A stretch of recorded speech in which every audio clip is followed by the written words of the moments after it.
Hello students, how are you all? I hope you all are fine. Welcome to EVS class. My name is Indu and I am your EVS teacher. All of you know that we have completed chapter number 6 of your book. In this video, we are going to start the new chapter. Chapter number 7. The name of the chapter is Food.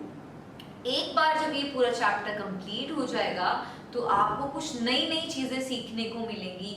For example आपको पता लगेगा कि हमारी body में food की requirement क्यों है. Why do we need food, हमें फूड की ज़रूरत क्या है. You will come to know about the various dishes that are famous in different states की. अलग अलग स्टेट्स में, हमारी कंट्री में जो अलग अलग स्टेट्स हैं उनमें अलग अलग डिशेस और वहाँ की फेमस डिशेस कौन कौन सी है. आपको डाइवर्सिटी के बारे में पता लगेगा कि India is a diverse country in terms of food. आपको पता लगेगा कि जो फूड ग्रेन्स हम खा रहे हैं उसकी खुद की भी एक कंप्लीट जर्नी है. वो अलग अलग प्रोसेस के थ्रू होते हुए हमारे पास आ रहा है. एंड एट लास्ट आपको कुछ नई टर्म्स सीखने को मिलेंगी जैसे कि meals, balance diet. So this is going to be a very interesting chapter. Let's start discussing it. Okay. The first topic of the chapter is need of food. कि जो हम खाना खाते हैं उसको खाने की जरूरत क्या है, क्यों हमें खाना खाने की जरूरत पड़ रही है, नीड क्या है फूड की हमारी बॉडी में. देखो, पहले आप छोटे थे, उसके बाद देखो अब आप ग्रेड 3 में आ गए हो, धीरे धीरे आप ग्रो कर रहे हो, है ना.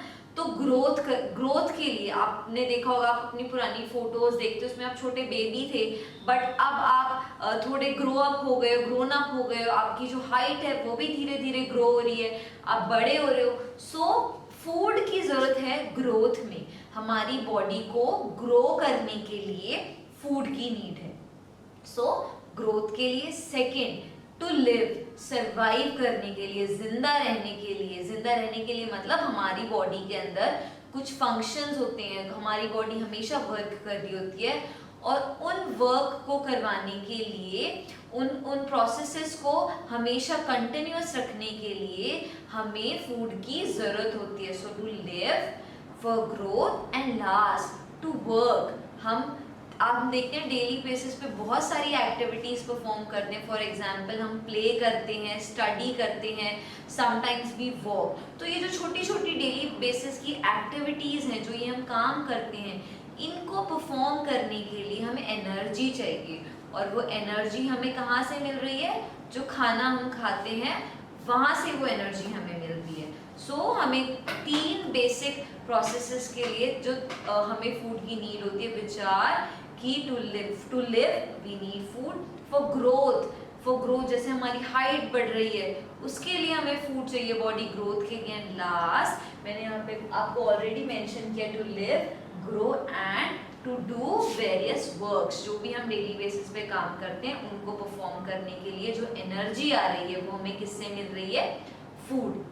अब जो फूड है वो डायरेक्टली तो आपके पास आ नहीं रहा, कोई तो प्रोसेस होगा जिसके थ्रू वो जो फूड ग्रेन्स है वो आप तक पहुंच रहे हैं. फिर आप उन फूड ग्रेन्स को फूड की फॉर्म में कंज्यूम कर रहे हो. सो जो फूड है वो एक्चुअली में आ कहाँ से रहा है.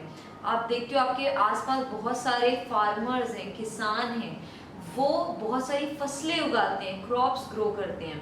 और वो जो क्रॉप्स हैं उनको ग्रो करने के लिए उनकी कुछ नीड्स होती है, कुछ उनको फैक्टर्स चाहिए जिनके बिना वो ग्रो नहीं कर पाते हैं.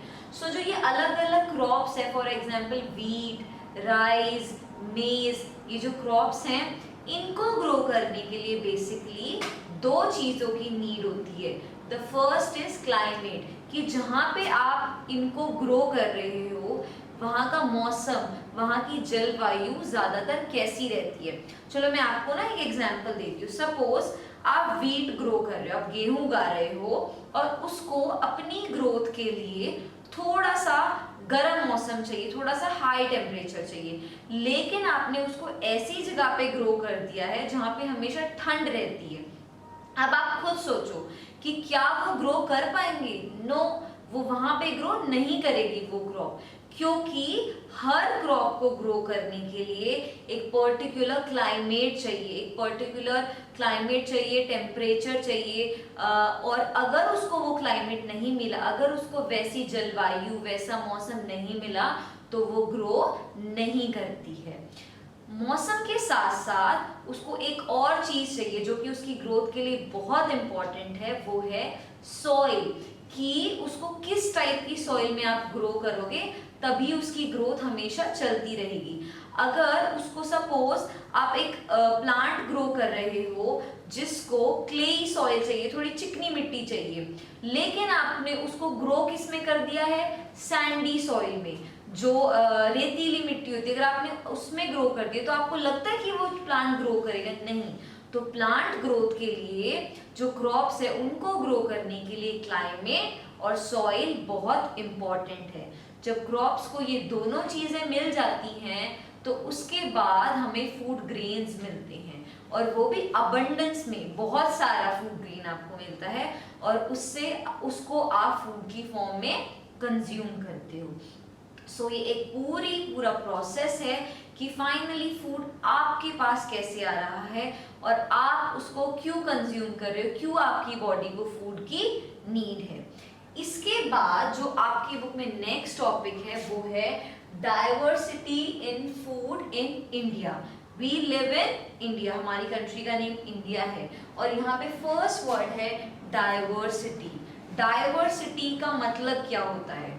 डाइवर्सिटी मीन्स डिफरेंट, विभिन्नता, कि हमारी कंट्री में जितने स्टेट्स हैं उन सब की कोई ना कोई फेमस डिशेस होती हैं। वहाँ के लोग, कहीं के लोग ज़्यादातर कोई चीज़ खाते हैं। फॉर एग्जाम्पल, अगर आप महाराष्ट्र जा रहे हो तो वहाँ पे आपको क्या क्या फेमस डिशेस सुनने को मिलती है कि वहाँ के लोग पाव भाजी खाते हैं, वड़ा पाव खाते हैं, पोहे खाते हैं। और अगर आप गुजरात साइड जा रहे हो तो आपको ढोकला खाने को ज़्यादा मिलता है।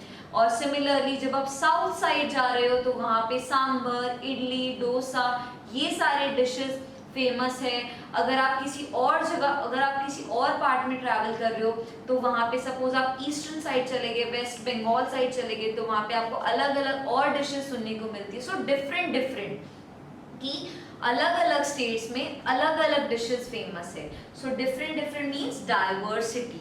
सो अब हम डाइवर्सिटी के बारे में पढ़ेंगे कि जो इंडिया है in terms of food, food के टर्म्स में वो कैसे डाइवर्स है, विभिन्न है। ठीक है, I have drawn the map here, मैंने यहाँ पे मैप ड्रॉ किया है और अलग अलग पार्ट को मैंने मार्क किया है। For example, W means western, then S for southern, that side it is eastern and here it is northern part। तो पार्ट तो मैंने ऐसे फर्स्ट लेटर से मार्क कर दिया है। अब हम देखेंगे कि इन पार्ट्स में कौन कौन सी डिशेस फेमस है और यहाँ पे ज़्यादातर कौन कौन सी क्रॉप्स ग्रो होती है। First we are going to discuss about the northern, okay, northern part. जो नॉर्दर्न पार्ट है वहाँ पे ज़्यादातर लोग वीट, गेहूं उगाते हैं, जो गेहूं की फसल है उसको उगाते हैं, और यहाँ पे गेहूं की ही प्रोडक्शन ज़्यादा है। देखो, जब वो गेहूं उगाते हैं, जब वो गेहूं की फसल उगाते हैं, उसके बाद हम उसको हार्वेस्ट करते हैं, उसको कट करते हैं। कट करने के बाद हम उसमें से फूड ग्रेन्स को, जो उसके दाने होते हैं, जो अनाज है, उसको निकाल लेते हैं।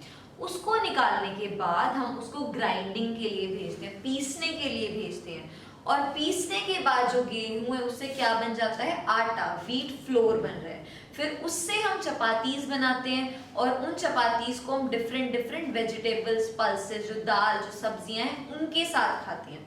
सो नॉर्दर्न पार्ट में बेसिकली ज़्यादातर लोग गेहूं उगाते हैं। चलो एक एग्जाम्पल लेके चलते हैं। नॉर्दर्न स्टेट में हम पंजाब का एग्जाम्पल लेते हैं। पंजाब स्टेट है जो कि नॉर्दर्न पार्ट में प्रेजेंट है। वहाँ के लोग ज़्यादातर मेज उगाते हैं, मक्का उगाते हैं, और आपने सुना भी होगा कि पंजाब में मक्के की रोटी और सरसों का साग ज़्यादा खाते हैं। सो ये नॉर्दर्न पार्ट की फेमस डिश है। कौन से स्टेट की? पंजाब की। नॉर्दर्न पार्ट को डिस्कस करने के बाद हम एग्जैक्ट नीचे आते हैं साउथर्न पार्ट पे। ठीक है, यहाँ पे जो मेन, जो यहाँ के लोग हैं वो ज़्यादातर राइस खाते हैं, चावल खाते हैं। और जो चावल है उसी से वो अलग अलग डिशेस बनाते हैं। फॉर एग्जाम्पल वहाँ के लोग इडली बनाते हैं, वहाँ पे डोसा बनाते हैं, उत्तपम बनाते हैं। ये सारी डिशेस हैं जो राइस से ही बनती है और फिर वो इन डिशेस को सांभर के साथ खाते हैं, चटनी के साथ खाते हैं। सो साउथर्न पार्ट की ये कुछ फेमस डिशेस हैं। For example idli, dosa, sambar, uttapam. Okay, so ये साउथर्न पार्ट में हुआ। After discussing the southern part, we go to the eastern part. Eastern part के आसपास actually में water है। क्या है? Water है, oceans है, seas है वहाँ पे।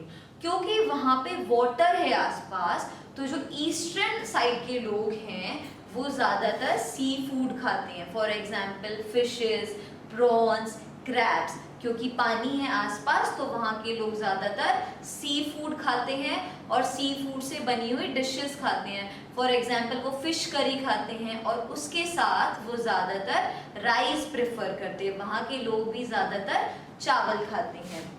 एंड अगर आप ईस्टर्न साइड का एग्जाम्पल लो तो we'll take the example of West Bengal. West Bengal की एक फेमस डिश है, स्वीट डिश, वो क्या है? रसगुल्ला। और वहाँ पे वो बहुत ज़्यादा फेमस है। सो वेस्ट बंगाल में कौन सी स्वीट डिश फेमस है? Rasgulla. After discussing the eastern part, let's go to the last part जो हमने अभी तक डिस्कस नहीं किया, which is the western part. Western part में बेसिकली कौन कौन से स्टेट्स आते हैं? For example Maharashtra, Gujarat. और यहाँ की कुछ मेन फेमस डिशेस है। फॉर एग्जाम्पल पाव भाजी, डेट, वड़ा पाव। और अगर हम गुजरात का एग्जाम्पल, जैसे कि पाव भाजी और जो वड़ा पाव है वो महाराष्ट्र में बहुत फेमस है, मुंबई साइड के लोग बहुत खाते हैं। और अगर हम एक और स्टेट का एग्जाम्पल ले, फॉर एग्जाम्पल गुजरात जो कि वेस्टर्न पार्ट में है, वहाँ के लोग ज़्यादातर ढोकला खाते हैं। सो ये अब आपको पता लगा डाइवर्सिटी कि देखो अब अलग अलग साइड पे जब ट्रैवल कर रहे हैं, अलग अलग पार्ट में जब हम जा रहे हैं, तो हर पार्ट की कुछ अलग अलग डिशेस हैं और कुछ ऐसी क्रॉप्स हैं जो वहाँ पे मेजरली ग्रो होती है। So this means India is a diverse country in terms of food. जब हम फूड की टर्म्स में बात करते हैं तो इंडिया एक डाइवर्स कंट्री है, हर स्टेट की कोई ना कोई फेमस डिशेस है। I hope you all have understood these topics, and in the next video we are going to discuss about cooked food, कि हम जो खाना बना रहे हैं उसको बेसिकली किस किस चीज़ में कुक कर रहे हैं, क्या क्या उसके अंदर हम स्पाइसेस डाल रहे हैं, and we will discuss about balanced diet and the journey of food. Still, if you have any doubt, you can ask me anytime. Thank you.